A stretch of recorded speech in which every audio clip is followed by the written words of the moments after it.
politiski represēto Uldi Strēli.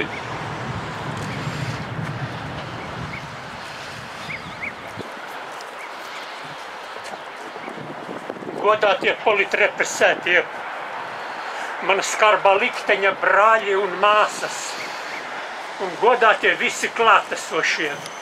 Šodien mums ir drūmu, skarbu piemiņu diena. Piedodiet, bet man šķiet, ka drūmas ir pat debesis.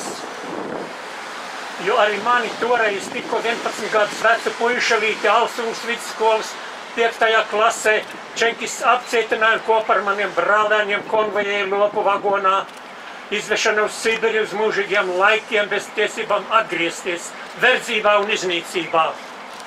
Bet es gribu šos notikumus skatīt no mazliet citāda skatu punkta. Šodien es varu būt laimīgs. Es varu būt laimīgs, ka esmu piedzimis pasakaini skaistā zemē, ko sauc par Latviju. Kurš var pateikt, kur vēl ievas zied tik baltas kābavas krastos Kurzemē, bērzi tik balti un ezeri zili, kas skaistajā Latgalītē, un kas ir redzējis saulēkta staros Mirzam, Rasas pilienus Vidzemes pakalnos vai kādi pasaules briljanti var salīdzināties skaistumā.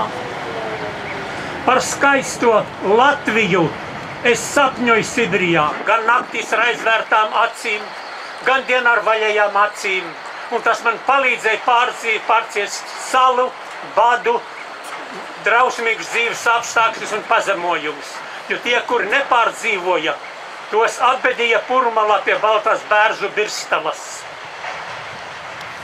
Un tad, kad es nestāstīju par saviem skarbiem notikumiem, jo tie par tevi daudz runāts un daudz ir spriests, bet pateikšu tikai to, ka pēc Staļina nāves pie 4. gada rudenī, kad mazgadīgi un nepilngadīgi bija noņemti no stingrās uzskaites, es nolēmu bēgt no Sibirijas uz Latviju, lai gan mana māte bija parakstījusi brīdinājumu, ka par bēgšanu vai aiziešanu no nometnēm vietas draud katorga 20 gadi.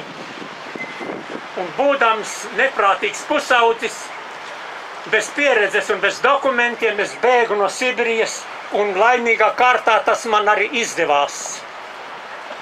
Paldies, mana skaistā, brīnišķīgā dzimtene Latvija, kā ar savu skaisto tēlu tu palīdzēji man izdzīvot, pārdzīvot un atgriezties Latvijā. Dievs svētī Latviju! Paldies par uzmanību!